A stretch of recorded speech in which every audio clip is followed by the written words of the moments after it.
Bem-vindos, amigos e amigas, mais uma vez aqui do nosso canal Transparência Condominial. Hoje nós estamos no quadro Transparência Convida. Temos o prazer aqui de receber as doutoras Aline Pacheco e a doutora Luciana Figueira de Mello, do escritório Pacheco e Figueira de Mello, especialistas em mediação e negociação na área condominial. E hoje nós vamos falar sobre um tema muito importante, que é a responsabilidade do síndico e a responsabilidade dos pais com as crianças dentro das áreas comuns dos condomínios. Fiquem conosco, dicas importantíssimas. Roda a vinheta aí, produção.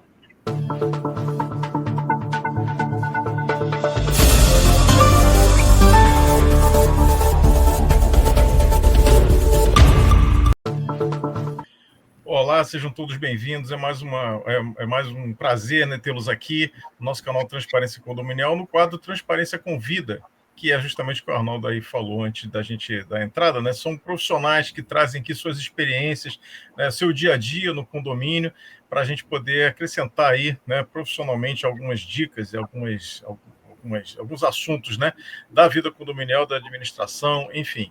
Temos o prazer aqui, quero agradecer muito pela presença da doutora Aline e da doutora Luciana, que vão trazer um pouco da experiência delas, né, nesse ramo aí de mediação, né, principalmente no convívio com menores de 12 anos, de quem é a responsabilidade, onde acaba, onde começa. Então, a palavra é com vocês. Sejam muito bem-vindas, muito obrigado por estarem aqui. Obrigada, boa noite a todos. Um prazer enorme para a gente estar aqui participando disso. Vamos falar um pouquinho aí desse assunto polêmico, que é essa questão dos menores nas áreas comuns dos condomínios. E trazer um pouquinho da perspectiva da mediação e da negociação para os condomínios, que é uma forma, uma maneira de dialogar a respeito desses possíveis conflitos que essa situação pode trazer. Bacana. Bom, vamos tentar então falar já de casos concretos, né? Tem acontecido alguns eventos, né, com acidentes com crianças nas áreas comuns. Como é que isso a lei, né, a legislação vê isso? Já tem alguma coisa específica para a gente seguir? Ou em que pé está isso, né? Ou é mais um assunto daqueles, né, que a gente vê em condomínios que precisa alguém pensar no assunto para criar alguma legislação? Vamos lá, Sérgio. Primeiro, assim, se tiver na convenção do condomínio que não há permissão para que menores de 12 anos estejam desacompanhados nas áreas comuns, isso precisa ser seguido, né? Eu, como advogada, inclusive, eu aconselho que os condomínios, eles lutem para que isso conste na convenção, porque é uma segurança para o condomínio, para os próprios condôminos, para os síndicos que respondem civil e criminalmente, né, pelos atos quando eles causam danos a terceiros. Então, há essa responsabilidade do síndico civil e criminal. Mas respondendo essa pergunta, não há ainda uma legislação federal, né, que fale sobre isso.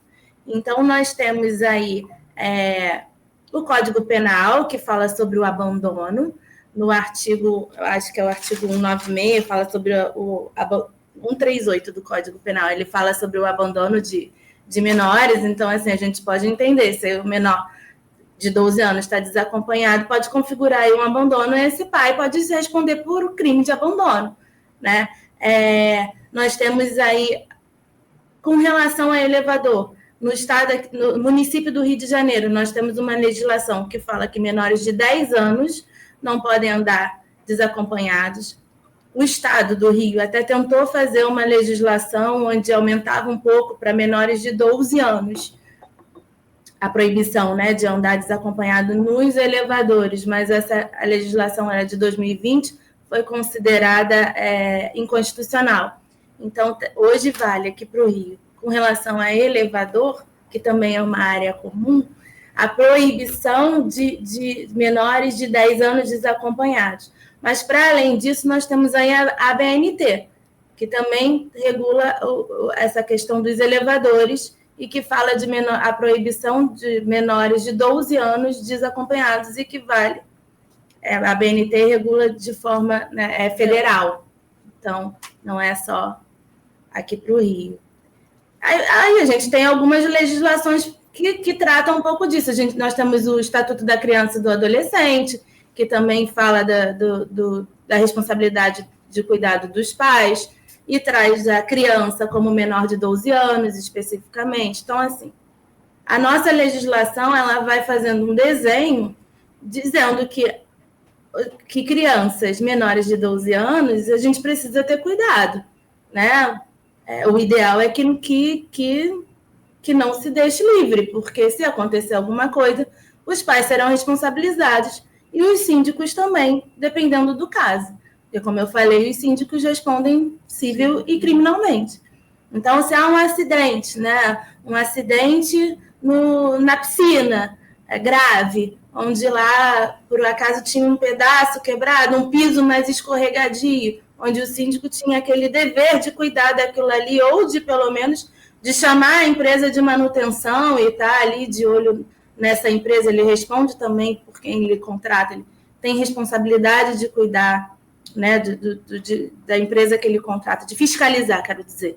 E aí tinha lá, a criança caiu, se acidentou, bateu com a cabeça. Vai vir uma investigação, o Ministério Público vai funcionar e provavelmente todos vão estar aí nesse balaio, né? O síndico, o condomínio no CNPJ podendo ser responsável civil, uma indenização, né? Os pais podem pedir talvez uma indenização para o condomínio e os pais também vão ser responsabilizados se eles não tiverem lá tomando conta do filho. Perfeito. Doutora Zaline e Luciana, só contextualizando um pouco, né? Óbvio que a gente trabalha de uma forma preventiva, né? A gente não quer que nada aconteça com as nossas crianças, né? Mas até pela minha experiência como pai, né? Eu tenho uma menina de 11 anos. Eu, obviamente, não deixo ela na rua, né? Eu moro até num condomínio que tem uma área comum, né? De vários condomínios juntos, mas eu não deixo ela nem na área comum do edifício, mesmo tendo seguro, do condomínio geral, mesmo tendo uma segurança. E, obviamente, eu também não deixo ela solta aqui nas áreas comuns do meu próprio prédio.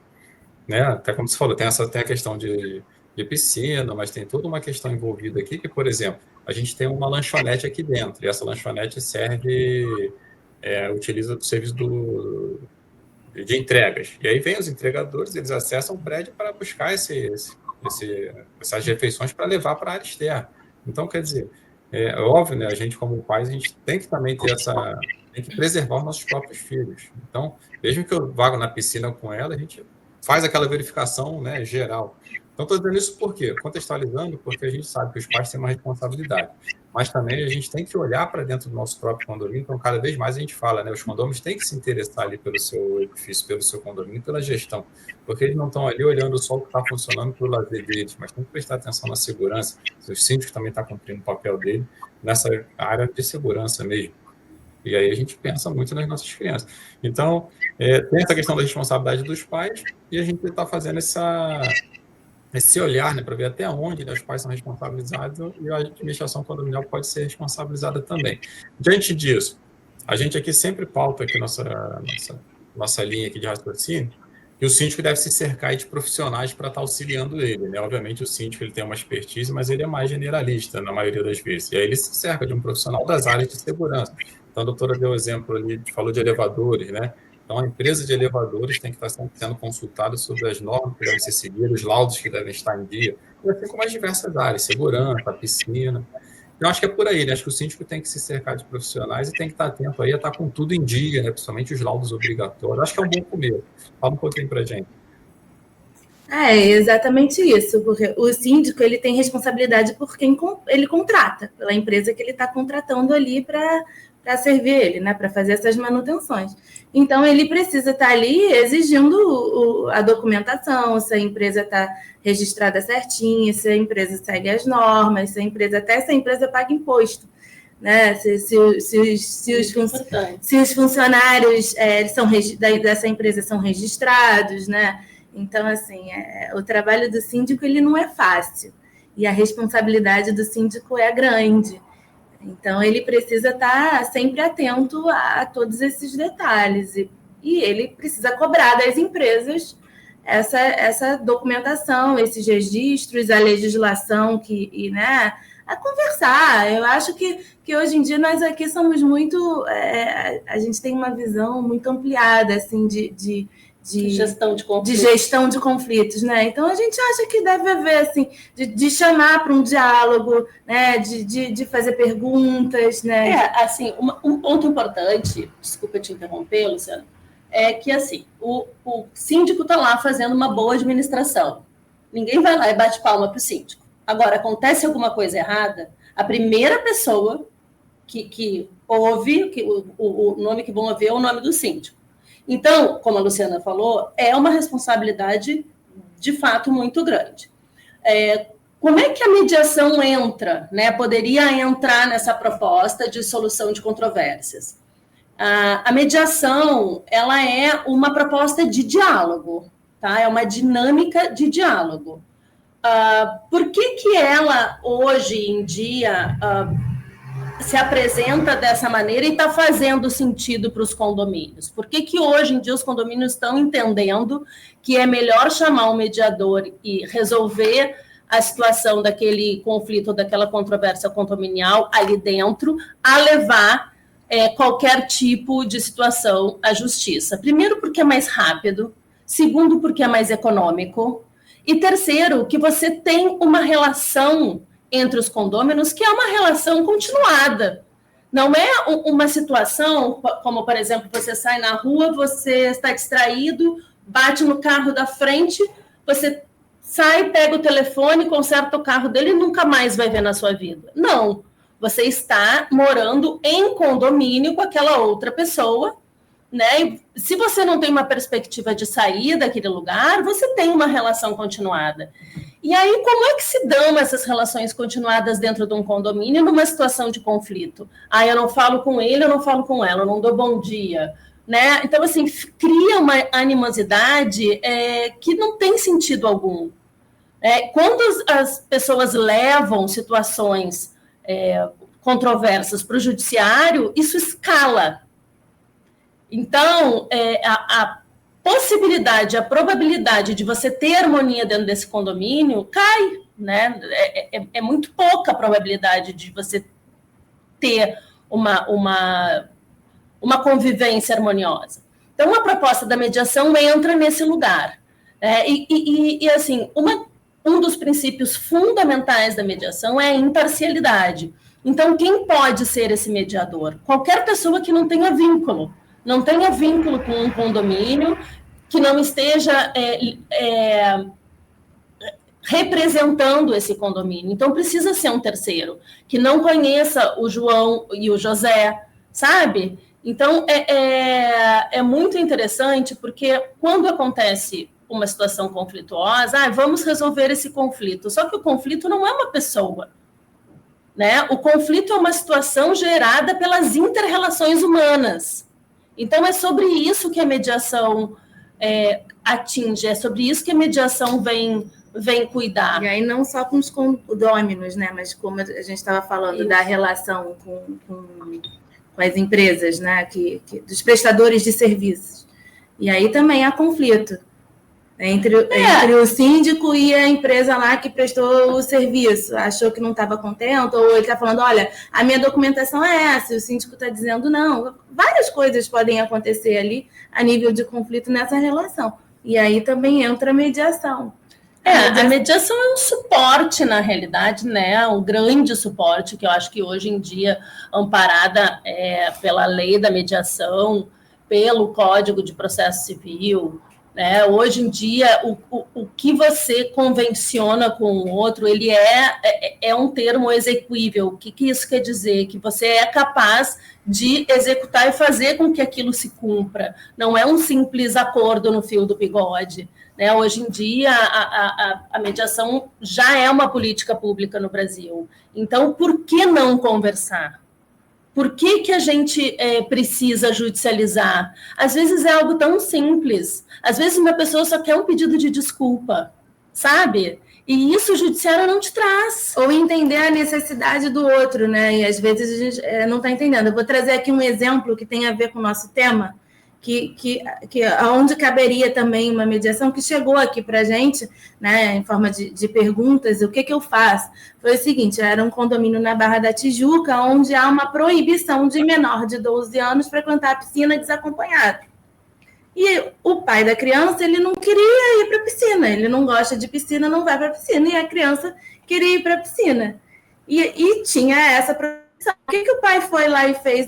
Foi lá bater de frente com o condomínio. Olha, eu entendo essa proibição, mas a responsabilidade é minha. Na cabeça desse pai, A responsabilidade era dele. A responsabilidade é minha. Eu assino, eu mando e-mail para vocês, mando e-mail para a administradora, eu faço o que vocês quiserem, me responsabilizando caso aconteça qualquer acidente com meu filho ou qualquer coisa. Sob o meu ponto de vista, esse pai falava, eu moro no 2º andar, de frente para a piscina, eu estou olhando daqui o meu filho.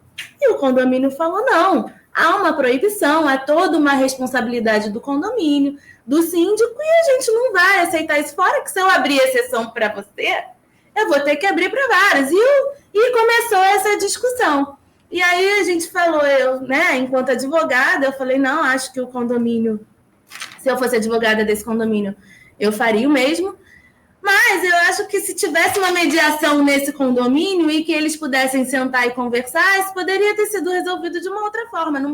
Não precisava gerar aí um conflito, porque as pessoas iam entender as suas necessidades de uma forma... Porque aí entra a emoção, aí já é uma discussão na frente de todo mundo, né? Lá embaixo, o pai peitando com o filho, ele vai entrar sim, quero ver quem vai dizer que ele não vai entrar. E aí o funcionário do condomínio lá cumprindo a regra, coitado, dizendo não posso, a síndica não deixou, e muitas vezes vem o síndico, dá a cara a tapa. Então, aí, dentro desse contexto, quando há aí uma mediação, não precisa, olha, a gente vai conversar, tem as mediações daqui do condomínio acontecem de 15 em 15 dias, às terças-feiras, então vamos levar para mediação, a gente para por aí e conversa lá. E não precisa depois aí, porque aí desses conflitos já surgem um monte de coisa aí nessa confusão, um xinga o outro, né? E aí a gente já tem crime de calúnia e difamação que tem muito nos condomínios, e aí já vai parar no juizado especial. Começa a escalar, vira uma loucura, vira um hospício, não vira um condomínio, né? Então, assim, não precisa. Já gera conflito até para prestação de contas, que é quando o cara começa a conflito com a administração, cara, esse síndico, já vou tirar esse síndico, já vou procurar um grupo aqui para falar que tudo que o cara faz é errado. Então, eu sou muito fã da mediação, vocês estão dando um panorama geral, e eu acho que realmente é o melhor caminho. E o mesmo acontece com os fornecedores de serviços, assim, muitas vezes o fornecedor de serviço, ele está lá fazendo tudo certo, né? Mas o síndico está lá sofrendo um monte de pressão, assim. Eu posso dar um exemplo de elevador que acontece muito. Eu trabalhei um tempo com elevador, então eu posso dizer, assim, às vezes, por exemplo, teve essa onda de calor no Rio de Janeiro, né? E aí queima lá, o calor, ele muitas vezes faz com que o elevador é uma máquina, né? E aí ninguém pensa nisso. É igual sua máquina de lavar, é igual, né, sua batedeira, é uma máquina, né? Ele pode dar problema a qualquer hora, independente de estar... Se o seu carro está lá, você faz sua manutenção em dia do seu carro. Mas ele é uma máquina e ele vai gastando as peças. O seu carro pode dar defeito e parar com você no meio da rua, mesmo você fazendo lá a sua manutenção regular. O elevador é igual, é uma máquina, né? Então ele pode dar problema a qualquer momento, mas as pessoas não entendem isso, eles acham que o elevador nunca pode parar, eles esquecem que o elevador é uma máquina. Mas quem mora lá em cima. Então, assim, essa onda de calor, teve uma onda de calor no Rio de Janeiro, tem uma peça, eu não vou saber, né, especificamente o nome, mas que com muito calor essa peça ela para e muitas vezes ela queima. E muitas vezes as casas de máquinas elas não são apropriadas para receber esse calor, então vira um caos. E às vezes para mais de um elevador junto. No meu prédio aconteceu isso. Foram 3 elevadores que essa peça parou com aquela onda de calor que teve. A culpa foi de quem? Do síndico, sempre é do Óbvio síndico. que a culpa foi do síndico, que terceirizou para a empresa que é ruim, que não faz manutenção correta. Caos está instaurado, né? E aí aquela coisa rescinde, aí pagar multa, não vou pagar multa porque você tem culpa, vamos discutir na justiça, né? Me prova então que não tem. E muitas vezes essa peça ela tá sobre a garantia dos seguros. Então não é uma peça que a pessoa é um conserto caro. Então, não é assim, a pessoa não vai no dia seguinte com a peça e troca, você tem que esperar o seguro aprovar, porque é caro. A peça chegar do fabricante. Então, assim, o elevador ficar parado 10 dias. Então, caos. Acabou. Aí é um caos, mas 3 elevadores parados 10 dias. O conflito está latente. Mas você precisa rescindir com essa empresa, você vai ter esse problema com a outra. Entendi. Mas falando nisso aqui, aí me vem uns assuntos aí que eu acho que tem tudo a ver. Por exemplo, tiveram aí alguns acidentes com crianças em áreas comuns decorrentes de um mau funcionamento aí, no caso aí teve uma criança que teve um problema de choque elétrico, e outro dia uma prestação de serviço também mal executada, que é um balanço que cai, e aí a criança até sofre o acidente é muito mais grave. Nesse ponto aí, a gente botando aí culpa, mediação, onde começa um, termina o outro, o pai, o síndico, né? Porque aí fica sempre essa polêmica, né? De quem era a responsabilidade? O filho não tinha que estar ali, mas o balanço também não tinha que quebrar, a criança não tinha que estar ali, mas não tinha que tomar choque, né? Essa tua pergunta, Sérgio, é super válida, porque é o seguinte, num condomínio, todo mundo é corresponsável. Esse é o ponto, né? Então, quando as pessoas entendem que elas são corresponsáveis, não adianta botar batata quente no colo do outro, né? Estamos aqui juntos para que juntos nós tenhamos harmonia nesse lugar comum. Então, as pessoas precisam assumir as suas responsabilidades da autogestão das suas vidas, né? Tendo essa consciência, elas são capazes de sentar e dialogar. As pessoas que entendem que a culpa é sempre do outro, essas vão para o judiciário, aí perdem tempo, perdem dinheiro, e muitas vezes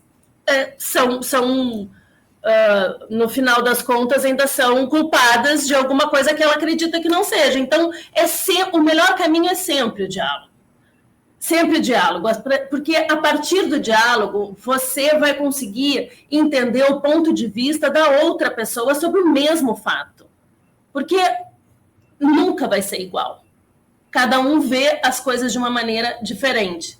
E quando as pessoas têm a oportunidade de trazer para o diálogo as suas necessidades, as suas motivações, o porquê que ela enxerga a situação de determinado viés e o outro não, elas são capazes de chegar num denominador comum. E aí cada um assume a sua responsabilidade.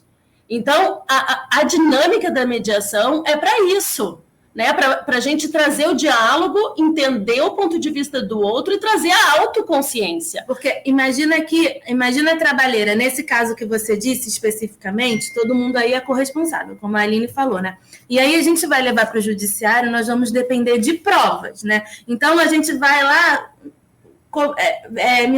minuciosamente estudando cada pessoa física e jurídica que estão envolvidas nessa relação. E aí a gente começa lá, primeiro pela responsabilidade do pai, né? Será que o pai... E aí eu não posso afirmar nada aqui, né? A gente vai depender de provas e aí vai também muito do conceito de quem está lá julgando, do juiz, né? Da manifestação do Ministério Público. E aí começa lá pelo pai. Ah, tá bom. Tem lá o crime de abandono, que eu já falei aqui que está no Código Penal, né? E aí, será que essa criança estava abandonada ou não? É uma coisa para ser olhada. E aí, se for considerado abandono, esse pai vai ser responsável até criminalmente. Vai responder lá pelo Código Penal. Aí a gente passa para a responsabilidade da empresa, né? Havia manutenção? Não havia? Foi um defeito que ela não poderia prever? Não foi? Caiu uma água? A gente não sabe. Perícia, né? Vamos lá, vamos para o judiciário, vamos ver provas e vamos gastar dinheiro com muita perícia, né? Aí, não é barato. Já vamos averiguar aí a responsabilidade da empresa. Provavelmente pode ser que ela seja condenada até mesmo por crime, não a empresa, né? Mas os responsáveis pela empresa, os sócios da empresa, pode até cair nisso, dependendo da situação alifática e das provas que vierem. Mas provavelmente vai vir lá para a empresa uma ação de indenização. Isso, não tenho dúvidas que o condomínio ou o morador já iriam de cara lá em cima dessa empresa pedindo danos morais, o famoso dano moral. E tem a responsabilidade civil e criminal do síndico. Será que ele estava tomando conta dessa manutenção? Se ele estava de olho na empresa? Se ele estava percebendo que ali faltava um pedaço, que um fio estava solto? Né? Ele causou dano a terceiro. E também a responsabilidade do condomínio, CNPJ. Então, assim, olha o balaio, olha quanta gente é responsável, olha quantas provas, quanto conflito, né?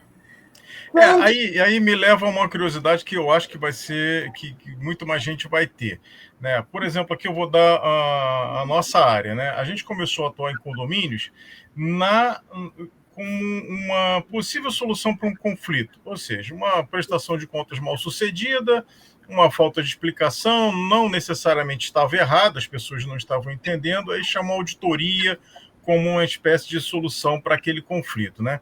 E a gente, com o tempo, isso já com certeza, eu falo aqui pelo Arnaldo também, a gente já atua há mais de 20 anos nisso, onde a gente percebeu e começou a difundir isso, né, como uma auditoria, como uma prevenção, ou seja, contrata a auditoria antes que se dê o problema, para que haja uma verificação das contas antes da AGO, da confusão, das pessoas tirarem dúvidas ali na hora. Com relação à mediação de conflitos, há um movimento, por exemplo, uma palestra programada para condomínio, né, porque a gente vê o seguinte, saiu a criança com a bicicleta, arranhou o carro do vizinho. Então, aí começa essa mecanismo todo que vocês falaram. O síndico deveria ter notificado o pai da criança, aí o outro que teve o carro, enfim. O exemplo da piscina, que os ânimos já estão ali alterados, tem muitas paixões, né? Na hora que fala que o filho não vai, aí o pai vai lá. Então, será que deveria já a gente começar a pensar no movimento preventivo ao conflito, né? Já que são todos tão conhecidos, né? Então, eu gostaria de ouvir vocês, se há alguma coisa, já alguém pensando nisso, numa coisa preventiva. Ou seja, não só mas levar alguém lá e reunir 30, 40 condôminos para ouvir falar disso. Eu acho, Sérgio, assim, sobre esse aspecto, assim como, de modo geral, né, a mediação no Brasil hoje, o que falta para as pessoas é informação, de fato. As pessoas precisam conhecer o Instituto da Mediação para entender que é uma alternativa ao Poder Judiciário, assim como a negociação, assim como a conciliação, as práticas colaborativas. Né? Então, assim, quando as pessoas têm uma situação conflituosa, a primeira coisa que elas pensam é num advogado, não é verdade? Então, assim, por que não pensar no mediador? Por que não antever o problema? Não que o advogado não possa fazer isso, ele pode fazer isso de uma forma preventiva também. Mas, uma vez que, desde 2010, a partir da resolução 125 do CNJ, a mediação se tornou política pública, depois regulamentada pela Lei 13.140 de 2015, é uma alternativa concreta de gestão de controvérsias. Como é que isso pode se dar dentro dos condomínios? A gente não paga o condomínio mês a mês? Uhum. A gente pode colocar um valor pequeno para cada um destinado à mediação e aquele condomínio pode ter, de repente, a cada 15 dias um mediador terceirizado, tem que sempre ser terceirizado, não tem como estar dentro daquele condomínio, para fazer essas mediações das situações entre os condôminos ou das situações dos fornecedores ou até funcionários. E funcionários do condomínio, porque também existem questões trabalhistas, hoje em dia, que a gente pode resolver por mediação. Né? Então, assim, tudo a gente pode resolver por mediação, desde que não seja uma coisa ilegal, né? Mas respondendo aqui essa pergunta, a gente está com tempo curto agora, eu estou vendo aqui, estou acompanhando. Quando nós abrimos aqui, resolvemos trabalhar juntas e fomos abrir nossa sala, nós criamos um projeto que já vinha da Aline, que é o carrinho de pamonha da mediação. Então, a gente faz esse trabalho informativo com o nome de carrinho de pamonha da mediação e de tempos em tempos aqui no escritório a gente abre para trazer alguém de algumas áreas específicas, como vocês estão fazendo aqui, para a gente falar sobre esse assunto e trazer isso daqui. Isso a gente fez algumas vezes no ano passado, no nosso Instagram aí tem algumas fotos, e esse ano nós estamos com um projeto novo que se chama Somos Escolhas, que também é um pouco disso da gente falar que a gente pode fazer nossas escolhas sim, a gente pode escolher como a gente quer resolver os nossos conflitos. E não, isso não é ilícito, ao contrário, isso está regulado e é exatamente mais saudável, né? E fazer essa divulgação para os condomínios, a já foi convidada algumas vezes para palestrar para as pessoas, para os condôminos, para os síndicos, para eles entenderem, conhecerem o Instituto, ver se faz sentido, né, testar como é que a mediação acontece. Então, é preciso ter uma consciência, é preciso essa construção da consciência. E a construção da consciência se dá com o diálogo, com o espaço de diálogo, né, de conhecimento.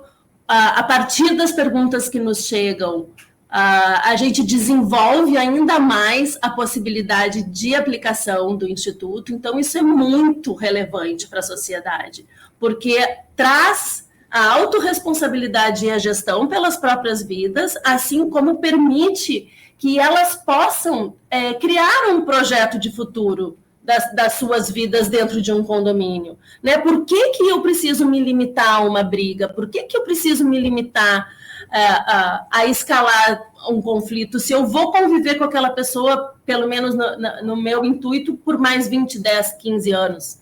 Então, é sobre isso, né? Sobre a capacidade que a gente tem de se olhar como outro ser humano em situações iguais e a gente poder entender o ponto de vista do outro, colocar as nossas necessidades e motivações e ali chegar a uma conclusão possível, né? Às vezes é uma questão de pagamento de uma indenização, às vezes é uma reformulação de pagamento para um fornecedor, por exemplo, né? Às vezes é uma questão pessoal a ser ali abordada. Sem o diálogo, é muito mais desafiador que essas situações conflituosas cheguem num resultado positivo. Entendi.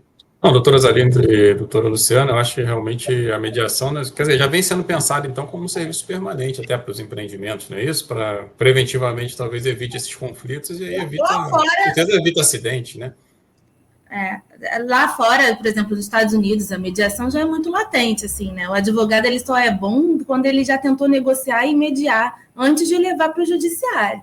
Se ele leva primeiro para o judiciário, mas o advogado é ruim. É que nós não temos essa cultura ainda. Mas vamos chegar lá. Aliás, no Código de Ética da OAB, a gente tem lá no nosso parágrafo 1º, se eu não me engano, que o advogado precisa sempre, antes de levar a situação ao Poder Judiciário, tentar alternativas. E essas alternativas, elas já estão sendo implementadas no Brasil. Então, por que a gente não usa delas, né? E faz uma sociedade mais autorresponsável, mais feliz. Dialógica. Acho muito válido, realmente, e como a gente sempre defende aqui, os condomínios estão cada vez mais complexos, então cada vez mais serviços e situações serão necessários aí profissionais específicos. Eu acho que é o caminho, realmente. Acho que foi muito instrutivo essa questão da mediação, acho muito válido, principalmente nos residenciais, óbvio, né? Mas, de repente, como vocês falaram, também tem uma pegada até já de conversar com os fornecedores. Foi bastante esclarecedor. Professor Sérgio. Papo realmente é um assunto para ficar o dia aqui falando, né? Mas infelizmente a gente não tem esse tempo. A nossa proposta era fazer aí uma live de 30, 40 minutos. Acho que cumprimos aí o objetivo, né? E a gente pode marcar algum outro encontro aqui para amadurecer mais esses assuntos, né? Eu quero agradecer demais a presença de vocês aqui, os assuntos que vocês abordaram, as orientações que vocês deram e a vivência, né, profissional que vocês trouxeram para todo o público que assiste aqui o canal, tá? Eu vou, então, pedir que vocês deixem suas mensagens finais aí, como que a gente encontra a doutora Aline, a doutora Luciana, o escritório de vocês, enfim, o serviço que vocês oferecem para a gente terminar aqui a nossa live. Bom, eu agradeço o convite, agradeço as pessoas que estão aí nos assistindo e espero que a gente tenha conseguido aí sanar algumas dúvidas e tenha trazido assuntos que, de fato, as pessoas se importem. E aí eu vou deixar a Aline falar aí os nossos contatos. Bom, eu também quero agradecer muito ao Sérgio, ao Arnaldo, ao canal, às pessoas. O nosso trabalho é esse. A gente, apesar de advogadas, há 20 anos, a gente entendeu que o diálogo é o caminho, que a advocacia do futuro é feita com pessoas dialogando, porque, de resto, a inteligência artificial já vem para suprir esse lugar. Enquanto a gente não olhar para o outro como outro ser humano que tem necessidades, que tem motivações e que tem uma visão diferente da nossa, a gente não vai conseguir evoluir para a gestão das controvérsias. Então, o nosso escritório, ele fica aqui na Barra da Tijuca, no Jardim Oceânico, na Avenida Érico Veríssimo, 970. A nossa sala é a 207. A gente está esperando vocês para um papo, para um cafezinho.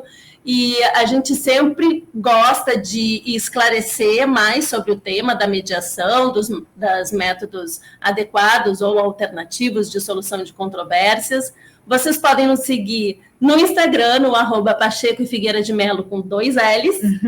E a gente fica à disposição de vocês. Muito obrigada. Doutor, obrigado mais uma vez. Obrigado, pessoal, pela audiência. Muito obrigado por ter aceito o convite. Esperamos vê-los aqui novamente. Grande abraço a todos, pessoal. Não se esqueça de se inscrever no canal e ativar o sininho. Tchau, até a próxima. Tchau, tchau.